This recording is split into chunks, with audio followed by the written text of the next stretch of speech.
sebelum kita mulai pembelajaran kali ini, mari kita baca doa. Amin. Amin.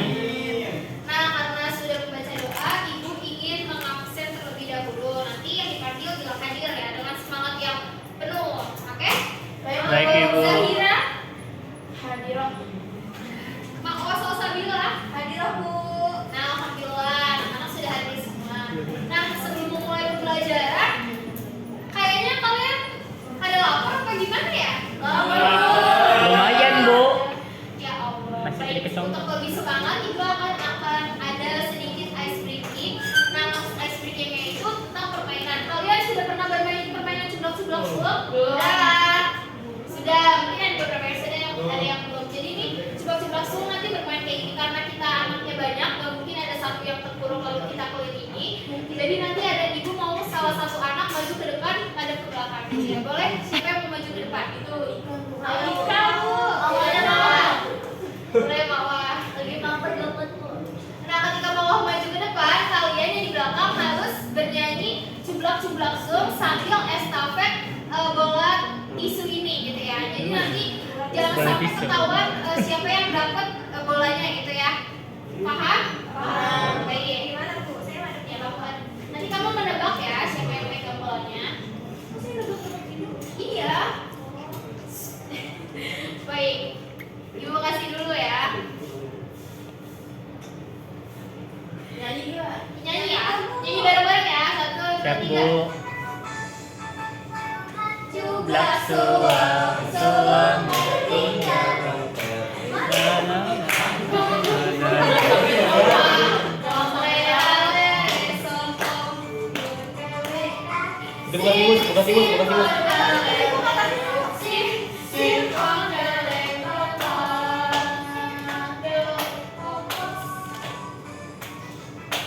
Oke, sudah. Nah, Mawar coba silakan. Nah, dipilih kira-kira bola-bola isunya ada di siapa? Bener nggak ada di Nofri? Tidak ada. Oke, boleh. Makasih Mawar.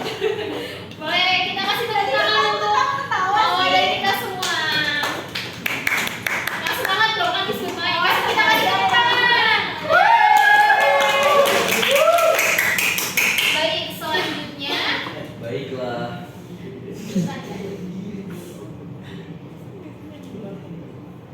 Nah, selanjutnya kita akan masuk ke materi. Sebelum itu, kalian tadi kan sudah bermain apa tadi namanya? Cublak-cublak sulung. Cublak-cublak sulung. Nah, cublak-cublak sulung itu ada yang tahu nggak kira-kira diciptakan oleh siapa? Tahu Bu? Wali Songo ya Bu. Betul. Nah, cublak-cublak sulung ini salah satu diciptakan oleh salah satu oleh Wali Songo. Maka dari itu kita akan bermain belajar tentang materi Wali Songo. Boleh dibuka ya bukunya, halaman 60. Nah, Ibu juga akan kasih ini materinya.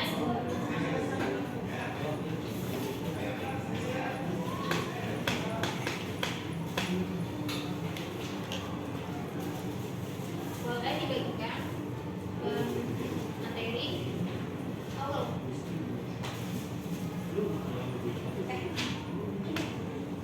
Oke, selanjutnya kita akan belajar tentang Wali Songo. Nah, Wali Songo itu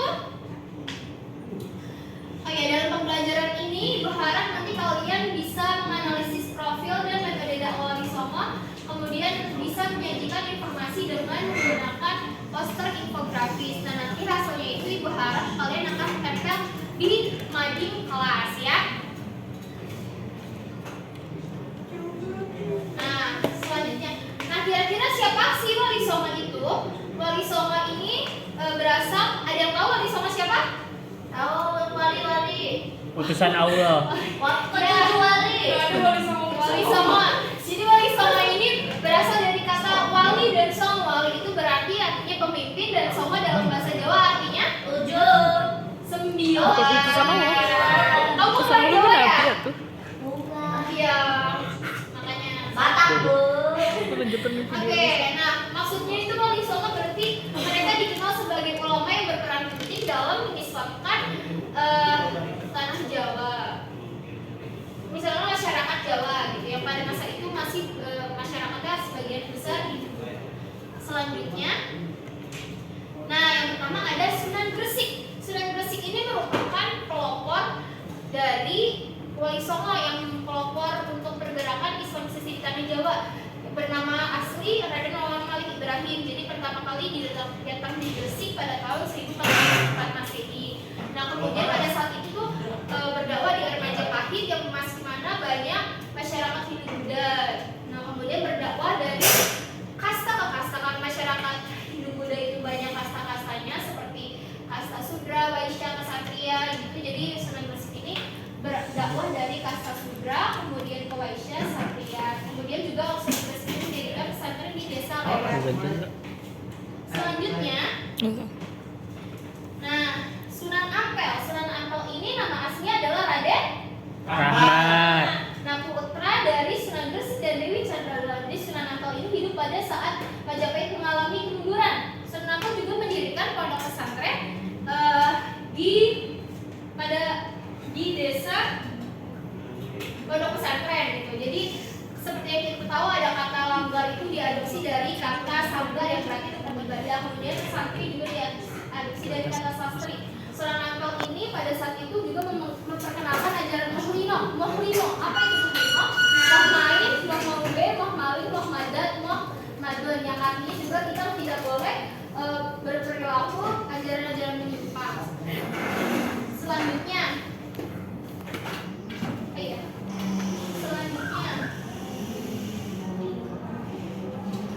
selanjutnya ada Sunan Bonang. Sunan Bonang nama aslinya ada Raden Makhluk Ibrahim, merupakan putra dari Sunan Ampel. Sunan Bonang lahir 1465 Masehi dan wafat di Tuban, Jawa Timur. Jadi Sunan Bonang ini berdakwah menggunakan alat gamelan dan bonang sebagai media dakwah. Sunan Bonang juga suka dan pandai membuat syair-syair atau suluk yang kita kenal itu seperti suluk Tomba Ati, yaitu suluk yang mengajarkan cinta kita kepada Sang Pencipta. Kemudian ada Sunan Derajat, yaitu Sunan Raden Kosim yang merupakan putra Sunan Ampel atau saudara Sunan Bonang juga. Nah, Sunan Derajat ini berdakwah langsung gitu loh ke masyarakat Hindu-Buddha. Nah, Sunan Derajat juga pertama kali mendarat di wilayah Jelak atau Banjarwati, kemudian membangun musola. Selanjutnya melanjutkan ke desa Derajat dan melanjutkan dakwahnya di sana dengan mengajarkan ilmu, mengajarkan pengajaran atau catur hilang yang tentang bahwa kita sesama manusia itu harus saling tolong Menolong. Selanjutnya ada Sunan Kudus, bernama asli Said Jafar Shodiq, merupakan keturunan Nabi Muhammad SAW. Jadi Sunan Kudus ini berguru ke Kiai Tolingsing yang merupakan ulama dari Tiongkok. Terus kemudian mengembangkan metode dakwah juga dengan menggunakan alat musik seni gitu ya. Jadi mengajarkan toleransi yang tinggi juga di Kudus. Contohnya pada saat Idul Adha itu Sunan Kudus mengajarkan bahwa kita umat Islam itu untuk menghormati jangan mengkorban hewan sapi gitu. Jadi sebagai bentuk penghormatan kita pakainya hewan kerbau gitu. Kemudian Masjid Menara Kudus ini kalian bisa lihat ini juga merupakan salah satu akulturasi dari ajaran Hindu-Buddha dan Islam. Ada Sunan Giri. Sunan Giri itu bernama asli Raden Paku atau Ainul Yakin. Lahir di Blambangan pada tahun 1442. Sunan Giri itu membuka pondok pesantren di perbukitan daerah Sidemukti. Jadi maka dari itu kenapa dijuluki Giri? Giri itu dalam bahasa Jawa artinya bukit. Karena Sunan Giri suka berdakwah di daerah bukit, maka disebutnya Sunan Giri. Kemudian Sunan Giri itu juga ahli dalam bidang politik. Seperti pernah membuat Giri Kedaton, kemudian juga ahli juga dalam bidang budaya, dakwah membuat tembang Asmaradana, Jor, Bulatan, Padang Bulan, dan permainan Cubla Suwel. Seperti yang tadi kita bermain itu, Cubla Suwel dibuat oleh Sunan Giri. Selanjutnya ada Sunan Kalijaga. Nah, Sunan Kalijaga ini nama aslinya ada Raden Mas Said. Jadi media dakwah yang digunakan Sunan Kalijaga itu apa? Ada yang tahu nggak? Media dakwah yang digunakan oleh Sunan Wayang Kulit. Nah, Sunan Kalijaga ini menggunakan media wayang kulit. Nah, terus juga pernah membangun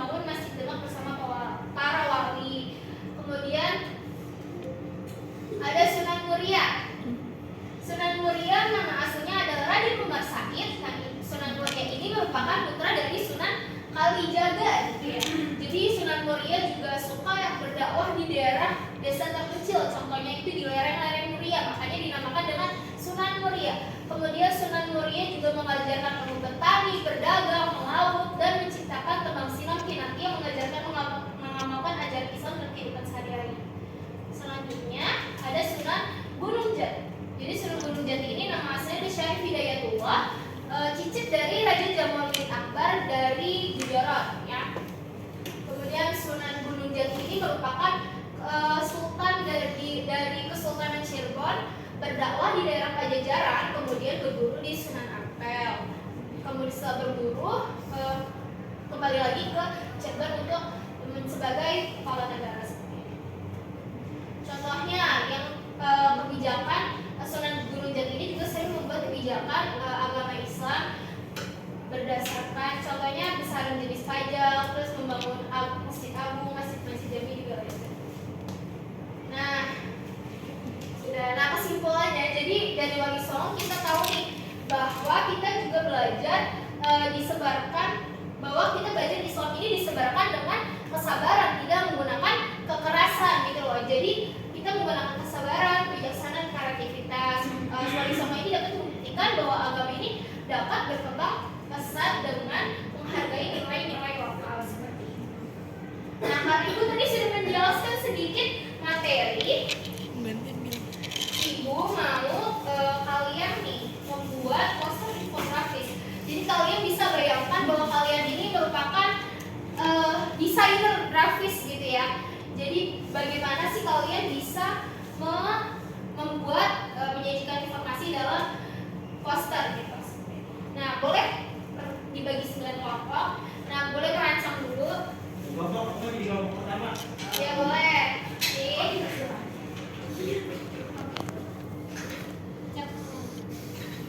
Dirancang ya gimana nanti isi posternya dan isinya seperti apa. Terus 9 kelompok. Nah, coba Ibu kasih waktu sekitar mungkin 2 menit ya. Boleh dikerjakan. Kalau sudah, nanti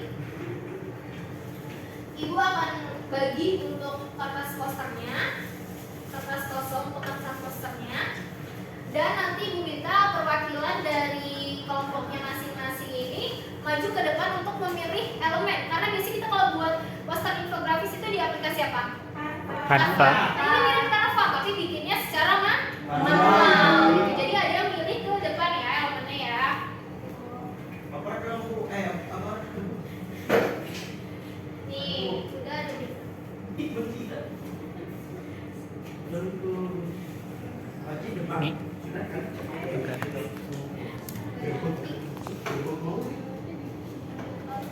Kelompok 4 atau Nah. 1.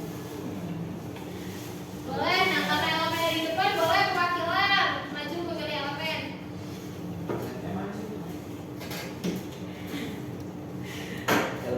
Ini elemennya Ini maju aja, nih. Bu. Dia maju sini.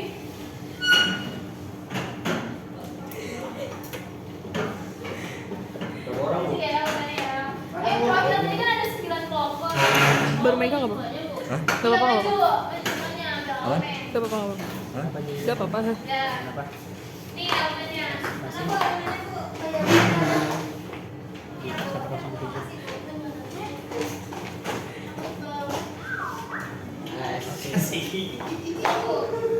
Nah, yang lain tolong ya. Belum bisa tadi. Yang lain tolong ya dikerjakan. Ibu kasih waktu 5 menit. Karena kan tinggal nempel dan menghias, oke? Iya, Bu. Oke, Bu. Baiklah. Oh iya, tadi setelah kira-kira ada yang mau ditanyakan tidak? Cukup Bu tentang materi. Kalau ada yang kurang, kalian bisa cari informasi tertera di internet ya. Ya Bu. Siap, Ibu. Kalau sudah selesai? Udah. Sudah, Ibu. Baik, Ibu mau perwakilan 3 kelompok maju ke depan untuk presentasi hasilnya. Boleh nggak, Bu? Boleh, silakan. Bertiga. God bless you. Satu lagi boleh? Mungkin. Saya Bu. Ya.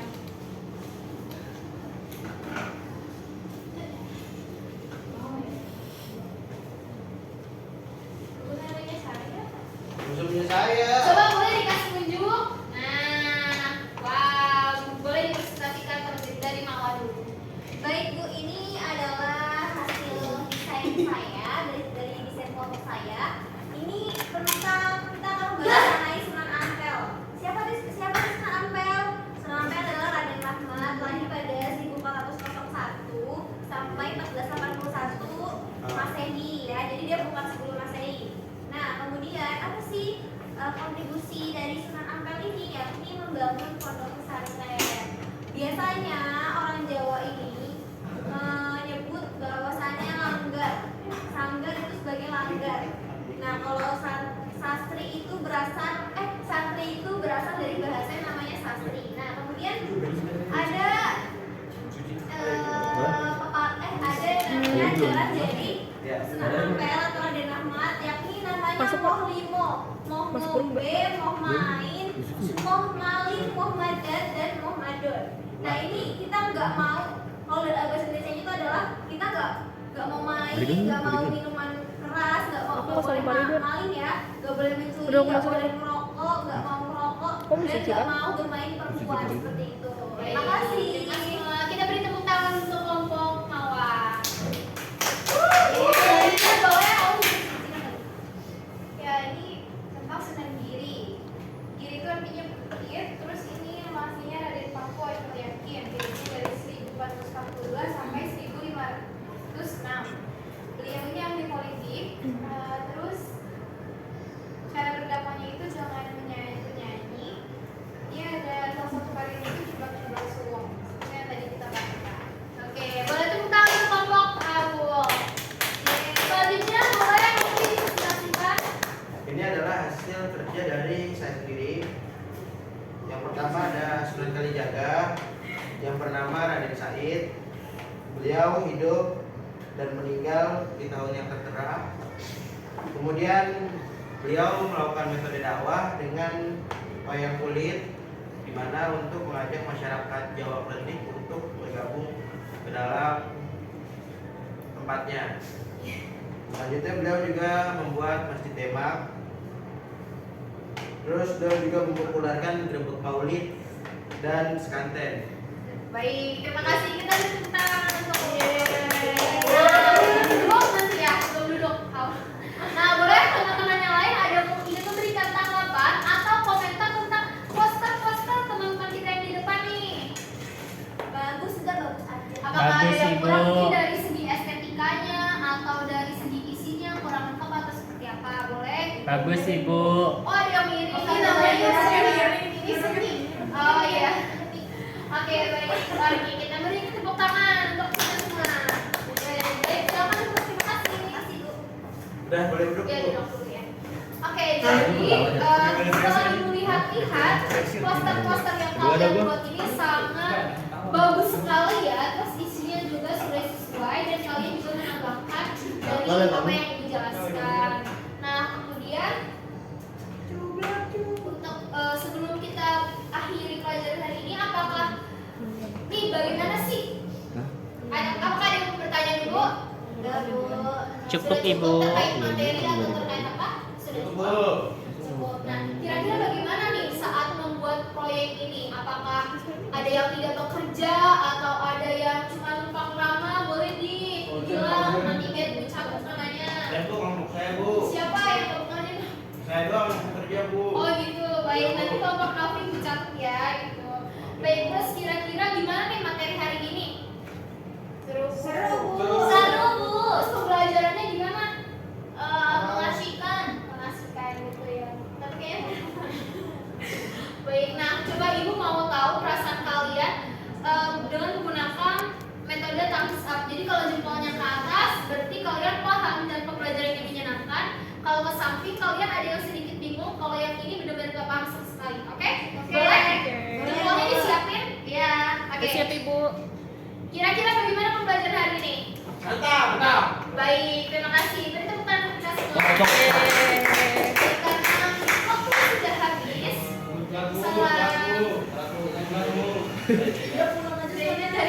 Dia lomba pacuan kuda, Bu. Ini habis lomba ya? Iya, Bu. Ya, silakan tuliskan. Baik, karena pembelajaran PAI sudah habis, maka kita akhiri saja. Ibu harap Ibu akan memberikan kesimpulan sedikit bahwa kita ini berdakwah ini tidak hanya bisa melakukan dengan kekerasan atau metode yang biasa-biasa saja gitu. Buktinya adalah Wali Songo menggunakan metode yang sangat kreatif dan sesuai dengan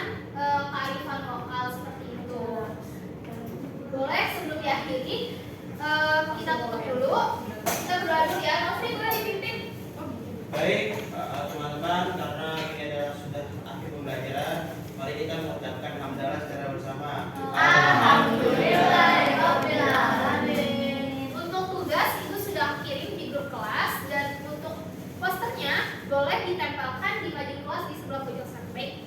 Dadah. Ada itu. Terima kasih. Wassalamualaikum warahmatullahi wabarakatuh. Waalaikumsalam warahmatullahi wabarakatuh.